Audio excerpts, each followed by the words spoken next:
Hello नमस्कार साथियों, कैसे हैं आप सभी लोग। मैं ज्ञानेंद्र सिंह आप सभी का एक बार फिर से स्वागत करता हूं गैलेक्सी क्लासेस में। सभी लोग प्यारे बच्चों जुड़ जाइए, सभी लोग फटाफट लाइव आ जाइए सेशन में।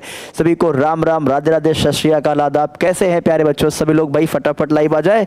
सेशन को लाइक और शेयर जरूर कर दें अपने दोस्तों में। जैसा कि आप सभी लोग जानते हैं कि आज हम लोग जिस सेट पे बात करने वाले हैं प्यारे बच्चों, वो सेट है आपका 11 जनवरी 2023 को जो फर्स्ट शिफ्ट में एग्जामिनेशन हुए थे, उसमें जनरल अवेयरनेस और जो है आपका जनरल नॉलेज के जो क्वेश्चंस हैं वो आज हम डिस्कस करने वाले हैं। तो प्यारे बच्चों सभी लोग फटाफट भाई सेशन को लाइक और शेयर कर दीजिए। और अगर आप चैनल पे नए हैं तो चैनल को सब्सक्राइब जरूर कर लीजिएगा। और प्यारे बच्चों अपने दोस्तों को भी शेयर कर सकते हैं और आप बता सकते हैं कि हम लोग जो है PYQ कर रहे हैं 76 सेट्स जो हमारे SSC GD के आ चुके हैं। तो आइए देखते हैं पहला क्वेश्चन क्या है, आपके स्क्रीन पर देखते हैं। पहला क्वेश्चन आपके स्क्रीन पर क्या आ रहा है भाई, पहला क्वेश्चन आपके स्क्रीन पर है।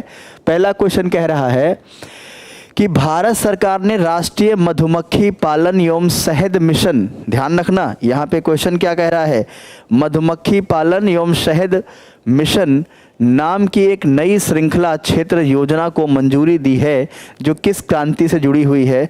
सुगंध क्रांति, मिष्ठान क्रांति, शहद क्रांति या स्वर्ण क्रांति से जुड़ी हुई है। तो आप सभी लोग इसका जल्दी से आंसर करेंगे प्यारे बच्चों। तो इसका देखिए यहाँ पे क्या है, मधुमक्खी पालन जो है या मधुमक्खी जो पालन का संबंध है तो वो किसके उत्पादन के लिए है, शहद उत्पादन के लिए है। तो जाहिर सी बात है यहाँ पे आपका आंसर क्या हो जाएगा, शहद हो जाएगा। चले अगला क्वेश्चन देखते हैं क्या है आपके स्क्रीन पर। अगला क्वेश्चन आपके स्क्रीन पर आ रहा है, जल्दी से देखेंगे।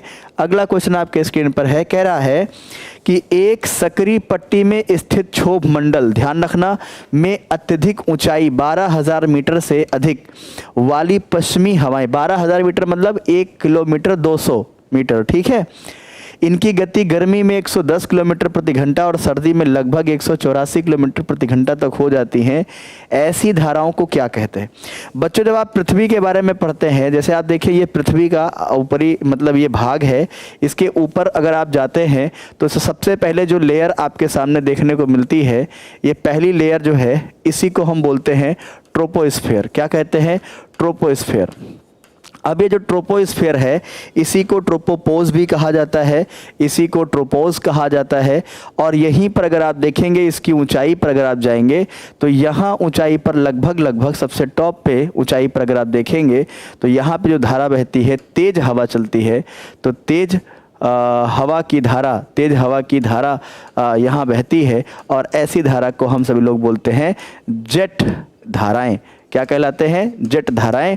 जो कि इनकी उत्पत्ति जो होती है अगर आप देखेंगे तो ज़्यादातर जो उत्पत्ति होती है अगर भारत में अगर आप देखेंगे तो ये होती है मेडिटेरियन सी से होती है। तो इसका सही आंसर क्या हो जाएगा, जेट धाराएं। क्या हो जाएगा, जेट धाराएं हो जाएगा इसका सही आंसर। चले अगला क्वेश्चन आ जाइए, आपके स्क्रीन पर क्या आ रहा है अगला क्वेश्चन, क्वेश्चन नंबर 3। इसमें कह रहा है कि स्वतंत्रता के बाद भारत ने अपनी पहली पंचवर्षीय योजना कब शुरू की थी। मेरे प्यारे बच्चों आप सभी लोग जानते हैं कि पहली पंचवर्षीय योजना जो है आप सभी को पता होना चाहिए। ये योजना आई थी 1951 से लेके 1956 के बीच में ये योजना यहाँ पर लॉन्च की गई थी, ठीक है। तो आपका 1951 में इसकी शुरुआत की गई थी, ठीक है। चलिए अगला क्वेश्चन देखते हैं आपके स्क्रीन पर क्या आ रहा है। अगला क्वेश्चन आपके स्क्रीन पर है भाई, अगला क्वेश्चन क्या है कि 2003 में सबसे कम आयु में पद्म विभूषण प्राप्त करने वाले भारतीय नर्तक या नर्तकी का नाम क्या है।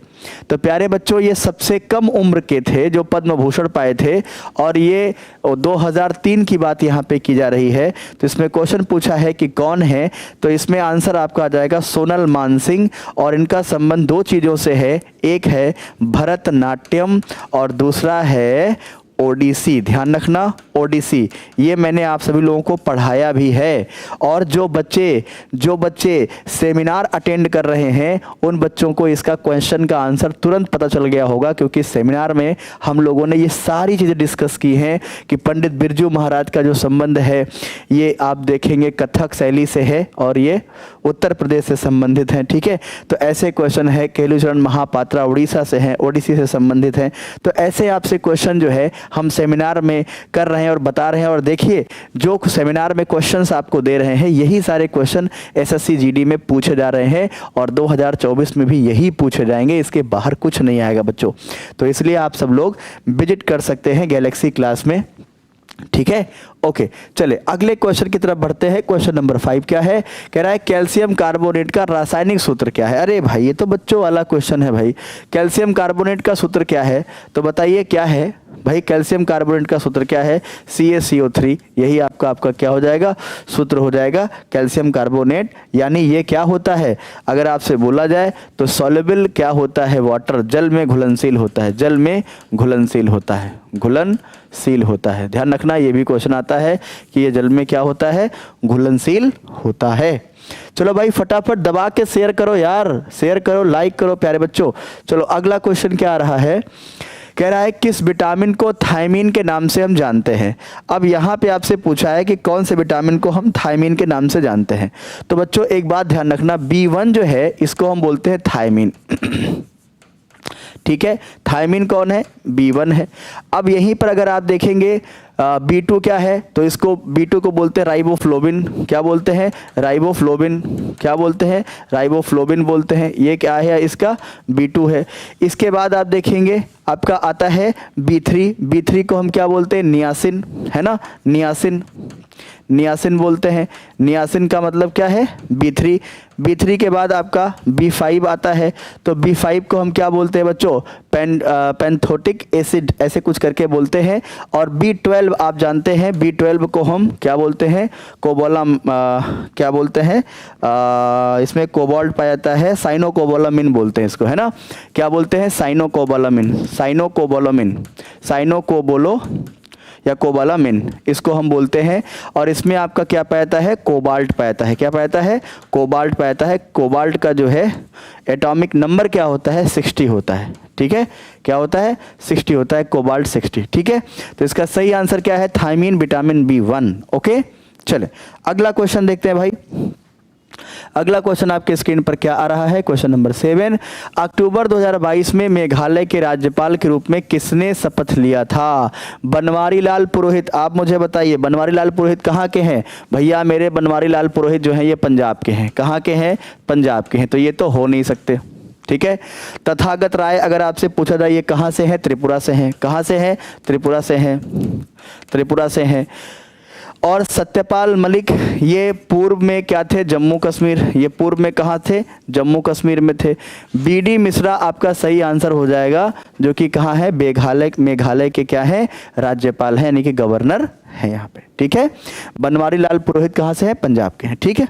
ओके चलिए, और ये पंजाब पुलिस में पहले, बेटा एक बात ध्यान रखना, बनवारी लाल पुरोहित पहले पंजाब पुलिस में भी थे, एक IPS ऑफिसर हैं, ठीक है। हाँ ओके, अगला क्वेश्चन क्या है, गांधी इरविन समझौता। भैया गांधी और लॉर्ड इरविन के बीच समझौता जो हुआ था ये 5 मार्च 1931 को हुआ था। और गांधी इरविन समझौता को हम दिल्ली पैक्ट भी कहते हैं। क्या कहते हैं, दिल्ली पैक्ट भी कहते हैं, या इसको गांधी इरविन समझौता भी कहते हैं, दिल्ली पैक्ट भी कहते हैं। और 1931 में हुआ था ये, ध्यान रखना 1931 में, ठीक है। ओके, ये हस्ताक्षर हुए थे। अगला क्वेश्चन क्या आ रहा है भाई, अगला क्वेश्चन क्या है, सॉरी माफ करना बच्चों। अगला क्वेश्चन है, एक बजट दस्तावेज, ध्यान रखना, एक बजट दस्तावेज जो किसी विशेष वित्तीय वर्ष के लिए सरकार की राजस्व प्राप्तियों और राजस्व व्यय से संबंधित होता है, क्या कहलाता है। शून्य बजट, दीर्घकालिक बजट, या पूंजीगत बजट, या राजस्व बजट। क्या होगा इसका आंसर, जल्दी से आंसर करें सभी लोग भाई, सभी लोग जल्दी से इसका आंसर करें, क्या होगा इसका सही आंसर, जल्दी से आंसर करें भैया, क्या होगा इसका सही आंसर। देखिए शून्य बजट, दीर्घकालिक बजट, पूंजीगत बजट, ये जो बजट है ना, ये बजट के पार्ट हैं बच्चों, ध्यान रखना है बजट के पार्ट हैं। रेवेन्यू बजट को ही हम बोलते हैं मेन बजट जो है, जो एक दस्तावेज है, ठीक है। इसी को रेवेन्यू बजट, इसी को आम बजट, इसी को यूनियन बजट, है ना। तो कई नामों से इसको हम जानते हैं। तो रेवेन्यू बजट इसका सही आंसर हो जाएगा। हालांकि बजट शब्द जो है हमारे संविधान में नहीं है, आर्टिकल 112 में बजट की जगह क्या है, टोटल एनुअल इनकम एक्सपेंडिचर है यहाँ पे, ठीक है।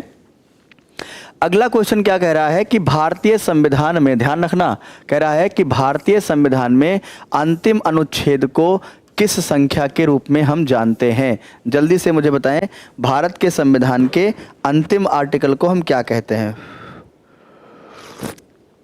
जल्दी से कमेंट करो भाई, जल्दी से कमेंट करो, फटाफट कमेंट करते रहो भाई। हाँ चलिए, सभी गुड मॉर्निंग है भाई, good morning. Okay okay okay okay, चलें। हाँ, तो आप सभी लोग जानते हैं, अगर मैं बात करूं तो आर्टिकल 395 पार्ट 22 और शेड्यूल जो है वो 12, ये हमारे संविधान में है। ठीक है, तो 395 आपका क्या हो जाएगा? सही उत्तर हो जाएगा। और बच्चों अमेंडमेंट जो हुए हैं, 105 अमेंडमेंट हुए हैं, 105 संशोधन हुए हैं, और 105 संशोधन के बाद कुछ आर्टिकल जोड़े गए हैं, है ना? आर्टिकल जोड़े गए हैं, पार्ट भी जोड़े गए हैं, तो उनको हम बोलते हैं क्लाज एंड सब क्लाज में उसको रखा गया है। ठीक है, इस बात का ध्यान रखेंगे। जैसे आर्टिकल 21 था, 21 में ए जोड़ा गया, फिर बी जोड़ा गया, फिर सी जोड़ा गया, ऐसे। ठीक है, तो इसको हम एक ही आर्टिकल मानेंगे, और ये सभी को हम इस आर्टिकल का सब क्लॉज मानेंगे। क्या मानेंगे? सब क्लॉज मानेंगे। ठीक है, ओके। चले, अगला क्वेश्चन क्या है आपके स्क्रीन पर? कह रहा है कि नवंबर 2022 तक की स्थिति के अनुसार, नवंबर 2022 की स्थिति के अनुसार भारत में केंद्रीय शिक्षा मंत्री कौन थे? आपको बताना है केंद्रीय शिक्षा मंत्री कौन हैं, कौन थे, नहीं कौन हैं, बताइए भैया। आप अगर इसमें देखेंगे मनसुख मंडाविया, इनके पास क्या है? रसायन एवं उर्वरक, इसके साथ साथ इनके पास और क्या है? स्वास्थ्य मंत्रालय है। ये इन चीज़ों के स्वास्थ्य मंत्री हैं। अनुराग ठाकुर अगर आप देखें तो ये खेल मंत्रालय को देखते हैं। ठीक है, किरण रिजिजू को अगर आप देखेंगे तो ये क्या है? लॉ मिनिस्टर, यानी कि अगर आप देखें तो ये क्या है? कानून मंत्री हैं यहाँ पे। ठीक है, कानून मंत्री। ठीक है, क्या है? कानून मंत्री है। तो इसका सही आंसर क्या हो जाएगा? धर्मेंद्र प्रधान। धर्मेंद्र प्रधान इसका क्या हो जाएगा? सही आंसर हो जाएगा। अगला क्वेश्चन आ जाइए, बात करते हैं अगले क्वेश्चन की तरफ। देखते हैं क्या है अगला क्वेश्चन। कह रहा है कि 2011 की जनगणना के अनुसार किस केंद्र शासित प्रदेश का लिंगानुपात सबसे अधिक है? अगर मैं यहाँ पे राज्य की बात करूँ बच्चों, अगर मैं राज्य की बात करूँ तो राज्य में सबसे पहले नंबर पे आएगा केरल। केरल प्रथम स्थान पे है। और लास्ट में कौन है? हरियाणा। लास्ट में कौन है? हरियाणा। तो हरियाणा क्या है? लास्ट है। हरियाणा क्या है? लास्ट है। ठीक है, और अगर मैं यूटीज़ की बात करूँ तो यूटीज़ में क्या है? पुदुचेरी। क्या है? पुदुचेरी, ये प्रथम स्थान पे है। और लास्ट में अगर आप देखेंगे तो लास्ट में आपका क्या है? दमन दीव है। दमन दीव है, तो ध्यान रखना यहाँ पे दमन दीव है। तो यहाँ पे पूछा है लिंगानुपात सबसे ज़्यादा किसका है? तो पुदुचेरी का। किसका ज़्यादा है? तो पुदुचेरी का। ठीक है, ओके। चले, अगला क्वेश्चन देखें। अगला क्वेश्चन क्या है आपकी स्क्रीन पर? आ जाइए, देखते हैं। कह रहा है डॉट को भारत में गुजराती नववर्ष के रूप में मनाया जाता है। इसमें कौन सी ऐसी चीज़ है इसको हम गुजराती नववर्ष के रूप में मनाते हैं? आंसर करना है आपको, जल्दी से आंसर करेंगे आप सब लोग। क्या होगा इसका सही उत्तर? जल्दी से आंसर करें। बेस्तु बरस है, या बिसु है, लोसर है, या लोसांग है? ये दो चीज़ें तो आप देखेंगे तो आपके कहाँ हो? पूर्वांचल के हैं। ठीक है, लेकिन इसमें क्या हो जाएगा? बेस्तु बरस। बेस्तु बरस और गोवर्धन पूजा, ये बड़ी इंपॉर्टेंट है। कहाँ की? गुजरात की। ये बेस्तु बरस दरअसल क्या है? व्यापारियों द्वारा विशेष रूप से मनाया जाता है।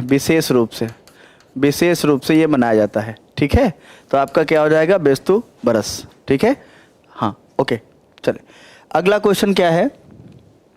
अगला क्वेश्चन आपके स्क्रीन पर क्या आ रहा है? कह रहा है कि चीनी उद्योग के लिए प्राथमिक कच्चा माल क्या है? प्राथमिक कच्चा माल का मतलब क्या है? जो खेती करके हम उगाते हैं। तो प्राथमिक कच्चा माल रासायनिक मिठास हो नहीं सकता क्योंकि इसको मैन्युफैक्चर करते हैं। शकरकंद नहीं हो सकता। शकरकंद मतलब शकरकंद जो अमूमन ठंडियों में आलू के जैसा होता है, मीठा होता है और इसमें कार्बोहाइड्रेट की मात्रा ज़्यादा होती है। सेब नहीं, गन्ना, गन्ना शुगर केन, यहाँ से हम शुगर बनाते हैं, शुगर केन, ठीक है। ओके चले अगला क्वेश्चन क्या है, 15 नंबर क्वेश्चन क्या कह रहा है, निम्नलिखित में से किस शास्त्रीय नृत्य रूप की शुरुआत 16वीं शताब्दी में वैष्णव संत महापुरुष शंकर देव द्वारा किया गया था। आपको अगर थोड़ा सा याद हो तो 15वीं 16वीं शताब्दी में मैंने आपको बताया था कि एक शास्त्रीय नृत्य की शुरुआत हुई थी जो कि वैष्णव धर्म पे आधारित है, और वो है सत्रिया। वो क्या है, सत्रिया। और ये सत्रिया कहाँ है, असम में। ये हम लोगों ने सेमिनार में भी डिस्कस किया था और बाकी क्लासेस में भी आपको बताया था। इसके अलावा ये प्रीवियस क्लास में आया भी था। तो सत्रिया इसका क्या हो जाएगा, सही आंसर हो जाएगा, ठीक है। मणिपुरी मणिपुर का है, ओडिसी ओडिशा का है, और कुचिपुड़ी आपके कहाँ का है, आंध्र प्रदेश का है, ठीक है। ओके चले अगला क्वेश्चन क्या है, अगला क्वेश्चन क्या है, कह रहा है कि मोहन बागान एथलेटिक क्लब किस शहर में है। तो भैया मोहन बागान नाम के एक व्यक्ति थे, इनका संबंध फुटबॉल से था, फुटबॉल, इनका संबंध किससे था, फुटबॉल से था। और ये फुटबॉल का मैदान भी है, फुटबॉल मैदान भी इन्हीं के नाम पर है, मोहन बागान एथलीट क्लब जो है, स्टेडियम भी है, और ये कहाँ है, कोलकाता में है, क्योंकि इनका संबंध कहाँ से था, कोलकाता से था, ठीक है। ओके चले अगले क्वेश्चन की ओर बढ़ते हैं। अगला क्वेश्चन आपके स्क्रीन पर क्या आ रहा है, अगला क्वेश्चन कह रहा है कि फीफा विश्व कप 2022 की मेजबानी किसने की थी। अब आप देख सकते हैं यहाँ पे करंट अफेयर्स के क्वेश्चन कितने अच्छे से आ रहे हैं। करंट अफेयर्स के क्वेश्चन के साथ साथ आप देखेंगे इसमें आपके स्टैटिक का पोर्शन बहुत अच्छा खासा कवर किया गया है, ठीक है। अच्छा खासा स्टैटिक का पोर्शन यहाँ पे कवर किया गया है, ठीक है। हाँ चलो आंसर करते रहो। ओके तो यहाँ पे किसने भैया किया है, मेजबानी किया है, तो आपका सही आंसर हो जाएगा कतर। किसने किया है, कतर ने किया है, ठीक है, कतर ने किया है, ये आपका क्या हो जाएगा, सही आंसर हो जाएगा। चले आंसर करते रहे भाई, राधे राधे राधे राधे। चलिए बहुत बढ़िया। चलिए अगला क्वेश्चन, अगला क्वेश्चन क्या है आपके स्क्रीन पर, प्यारे बच्चों जल्दी से देखें, आप लोग बताएंगे मुझे। देश के राष्ट्रपति को उसके पद से हटाने के रूप में किस रूप में जाना जाता है। देखिए बच्चों, अगर मैं बात करूंगा आर्टिकल नंबर 361 के बारे में, तो इसमें आपका क्या आता है, महाभियोग आता है, महाभियोग। माफ़ कीजिएगा 361 नहीं है, 61 है, केवल 61 आप लीजिए। आर्टिकल 61 में जब आप आते हैं तो इसमें क्या है, महाभियोग, कि भैया महाभियोग द्वारा क्या होगा, द्वारा राष्ट्रपति को हटाया जाता है, हटाया जा सकता है, हटाया जा सकता है। यह व्यवस्था हमने कहाँ से अडॉप्ट किया है बच्चों, तो अडॉप्ट कहाँ से किया है, अडॉप्टेड फ्रॉम यूएसए। कहाँ से अडॉप्ट किया है, यूएसए से हमने इसको अडॉप्ट किया है, ध्यान रखना। अब महाभियोग प्रक्रिया में क्या होता है, इसमें लोकसभा राज्यसभा, ध्यान रखना, लोकसभा राज्यसभा के सभी सदस्य भाग लेते हैं, के सभी सदस्य भाग लेते हैं, सभी सदस्य भाग लेते हैं। इस बात का सभी लोग ध्यान रखेंगे, इसमें लोकसभा राज्यसभा के सभी सदस्य क्या होते हैं, भाग लेते हैं, ठीक है।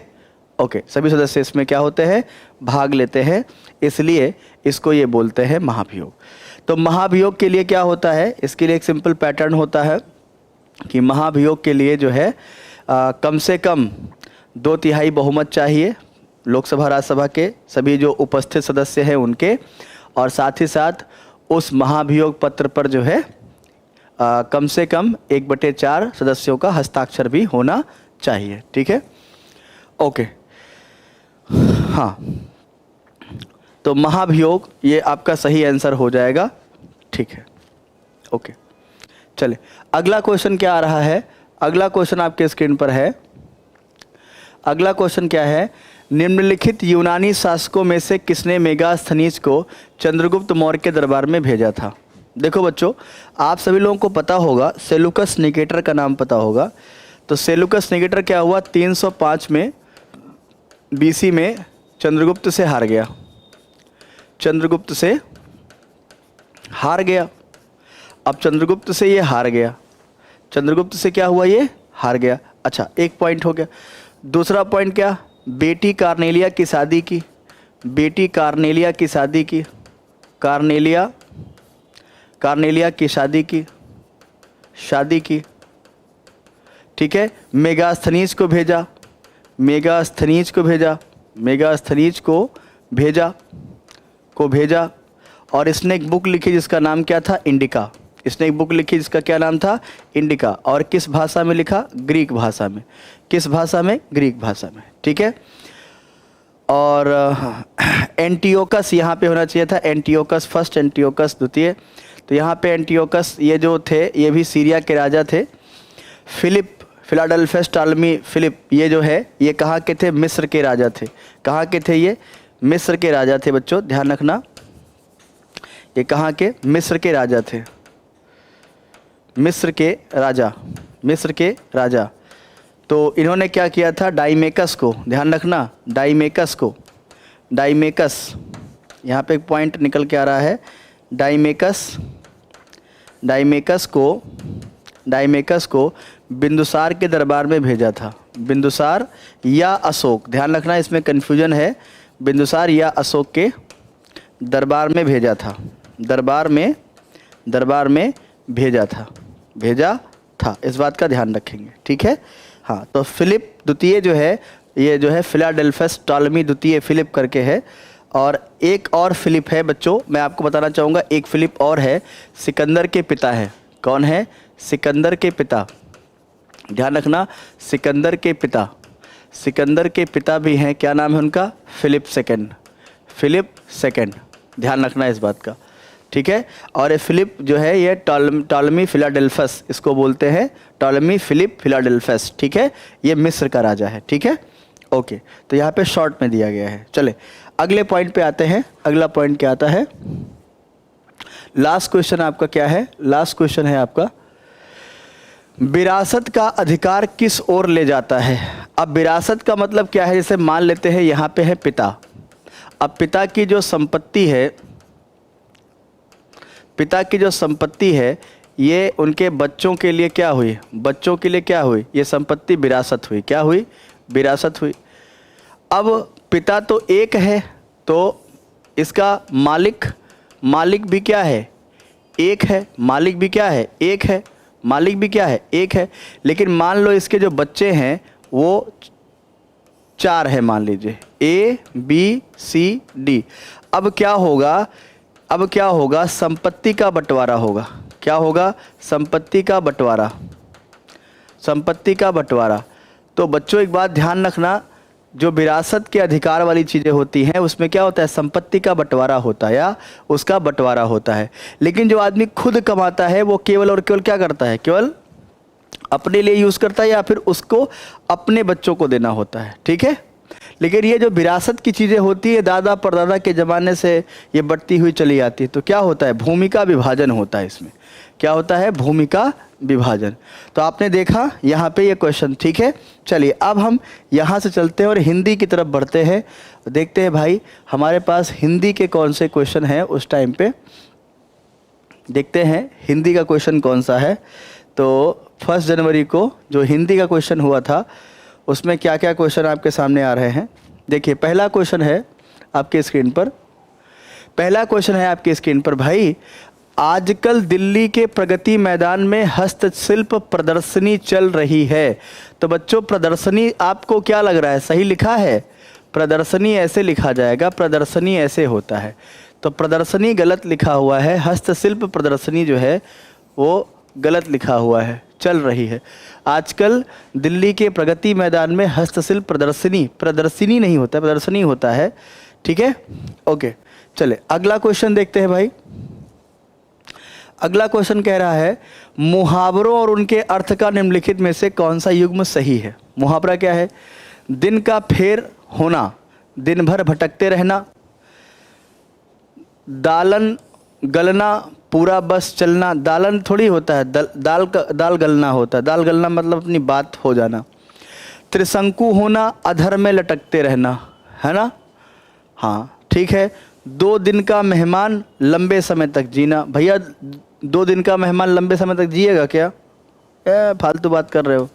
नहीं, ये भी गलत हो गया। दिन का फेर होना, दिन भर भटकते रहना, नहीं ये भी गलत हो जाएगा। तो कह रहा है कि कौन सा युग्म सही है? तो यही सही है। त्रिशंकु होना मतलब क्या है? अधर में लटके रहना। आप सबको पता होगा त्रिशंकु के बारे में। हमारे देश में त्रिशंकु गवर्नमेंट भी बनी थी 1991 के समय में, है ना? हाँ।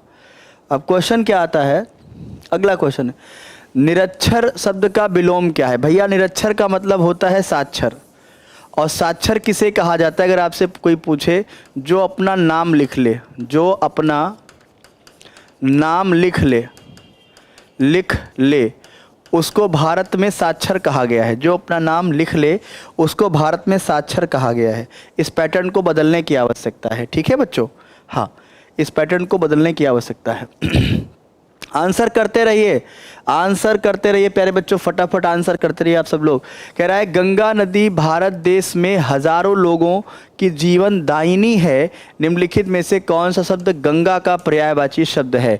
गंगा को सुरसरिता कहते हैं, ठीक है, हंसजा, विष्णुपदी, देवपगा। ये यहाँ पे आपसे पूछ रहा है हंसजा, है ना? क्या इसका सही आंसर होगा? विष्णुपदी यानी कि विष्णु के पैर से निकली हैं। जल्दी से बताइए आप सब लोग। हंसजा भी कहते हैं, देवपगा नहीं कहते हैं। ठीक है, आपका यह आंसर क्या हो जाएगा? देवपगा। ठीक है, ओके। चले अगला क्वेश्चन क्या आ रहा है इसके अलावा? चले, कह रहा है निम्नलिखित में से अशुद्ध वाक्य कौन सा है, उसकी पहचान करें। सुमेध आज छुट्टी पर है। सुमेध आज छुट्टी पर है। अंजना ने नई साड़ी खरीदी है। अशुद्धि बात करना है इसमें, कौन सा शुद्ध है? सुमेध आज छुट्टी पर है, अंजना ने नई साड़ी खरीदी है। कोयल पेड़ में बैठी। भैया पेड़ में थोड़ी होता है, पेड़ पे होता है या पर होता है? पे होता है या पर होता है? कोयल पेड़ पे बैठी है या कोयल पेड़ पर बैठी है? ठीक है, तो आपका गलत जो है वो यही है। ठीक है, वसुंधरा बहुत सुरीला गाती है। तो ठीक है, गाने दो, कोई समस्या नहीं है, हमको तो कोई समस्या नहीं है भाई। अब जो सुन रहे हैं वो लोग बताएं। अगला क्वेश्चन क्या है? सारे शरीर की हड्डियों का ढांचा। ओ माय गुडनेस, सारी शरीर की हड्डियों का ढांचा क्या कहलाता है? हड्डी का ढांचा गलत, मांसपेशी गलत, शरीर की हड्डियां गलत। क्या कहलाता है बच्चों? तो कहलाता है क्या? कहलाता है क्या? इसको हम सभी लोग कहते हैं कंकाल। क्या कहते हैं? कंकाल कहते हैं, स्केलेटन कहते हैं। क्या कहते हैं? स्केलेटन कहते हैं, कंकाल कहते हैं। चले अगला क्वेश्चन आ जाओ भाई। कह रहे हैं निम्न विकल्पों में से अशुद्ध वाक्य को छांटिए। ठीक है, शीला को नाटक अच्छा लगता है। हैं? शीला को नाटक अच्छा लगता है। ठीक है, लड़की पुस्तक पढ़ती है। पढ़ने दो भैया, तो अच्छी बात है। मुझे उस पर दया आती है। मुझे उस पर दया आती है। लड़के ने घर जाना है। अब लड़के ने घर जाना है या लड़के को घर जाना है? अब आप लोग ही फैसला करिए क्या सही है इसमें। तो भाई मेरे लड़के को होना चाहिए, लड़के ने नहीं है।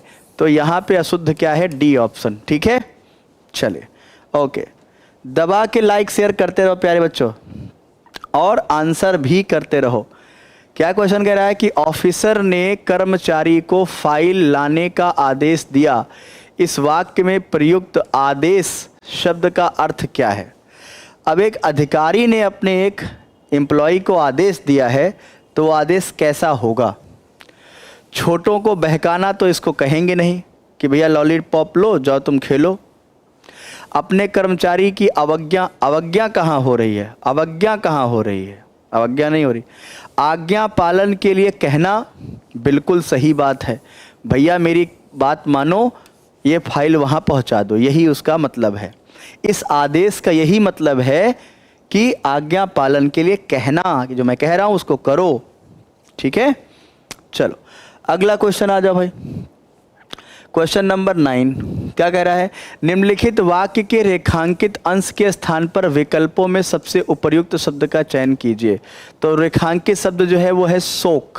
कह रहा है शोक है कि मैं आपके पत्र का उत्तर नहीं दे सका। आप ऐसा बोलेंगे, अगर किसी को बोलना है तो क्या बोलेंगे? अमूमन देखें रेलवे स्टेशन पे भी बोलते ना कि ट्रेन लेट आ रही है, हमें खेद है, हमें खेद है कि हम आपका पत्र का जवाब नहीं दे पाए। तो क्या बोलेंगे यहाँ पे? खेद है, हमें क्या है? खेद है। तो इसका सही आंसर क्या हो जाएगा? खेद। चले अगला क्वेश्चन देखते हैं भाई। अगला क्वेश्चन क्या है आपकी स्क्रीन पर? कह रहा है जो कहा गया है वह वाक्य के लिए सार्थक शब्द है। जो कहा गया है मतलब जो ना कहा गया है तो उसको बोलेंगे अकथ्य या अकथनीय। जो कहा गया है उसके लिए क्या बोलेंगे? कथित। कथित मतलब कह दिया गया है, ठीक है, कथित।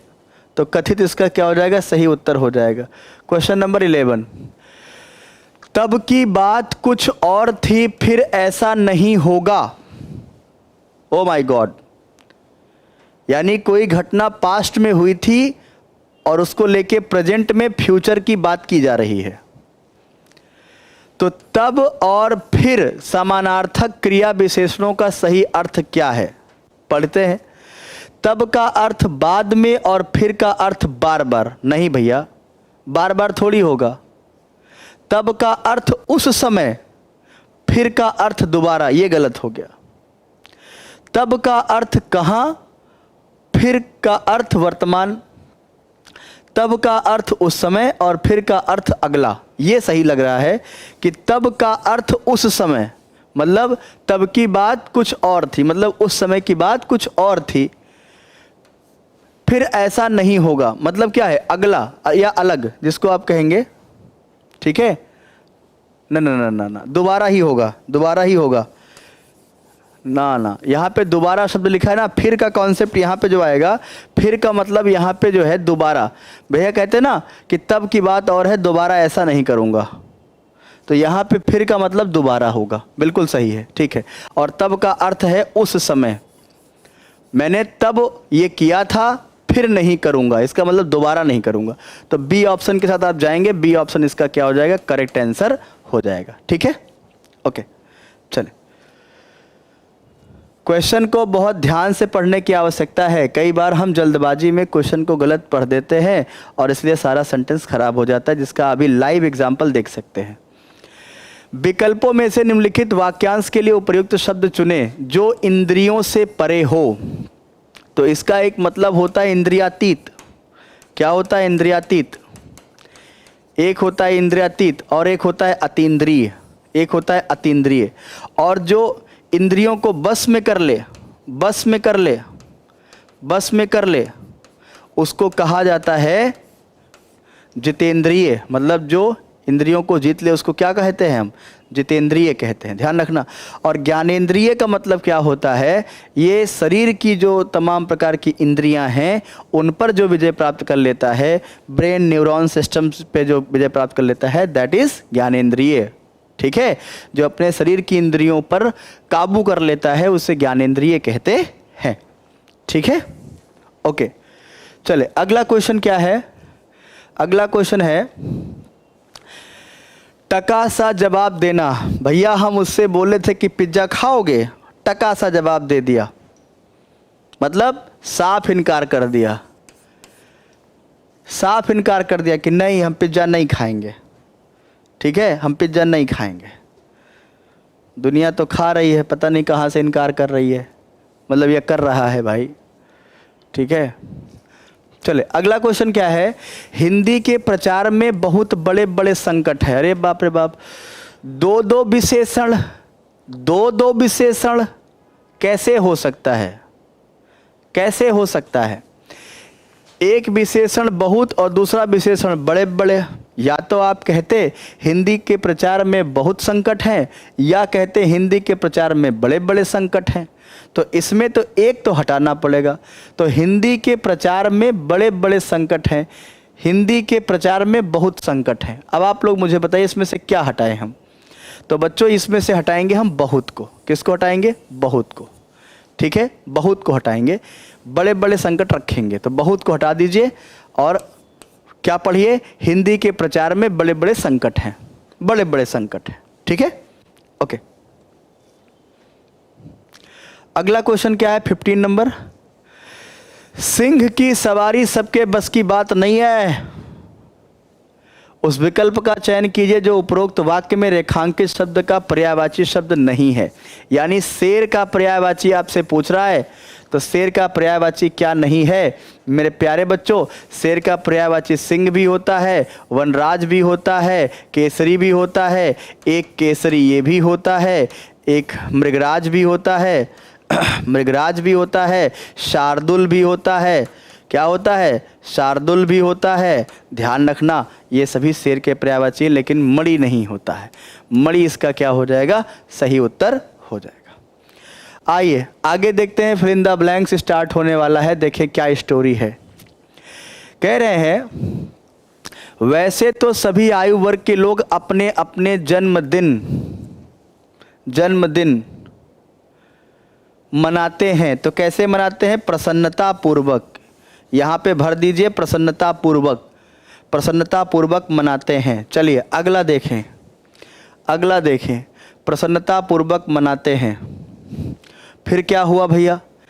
पर बच्चों में इस दिन को मनाने की उत्सुकता कुछ अधिक, प्रायः हमेशा कम। तो उत्सुकता कुछ अधिक ही होती है।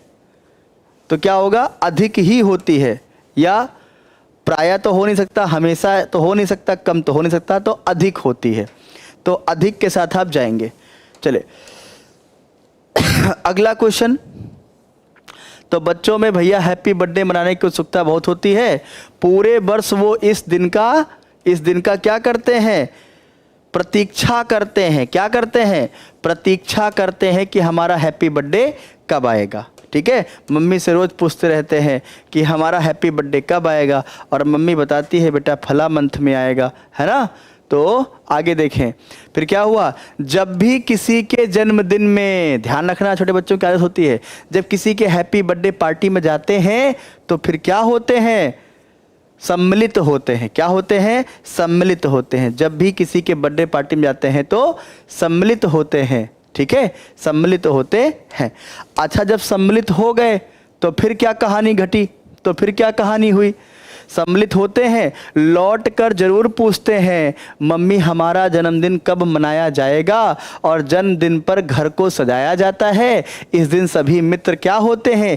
एकत्रित होते हैं। क्या होते हैं? एकत्रित होते हैं। ठीक है, और बच्चे का हैप्पी बर्थडे धूमधाम से पूरा परिवार मनाता है।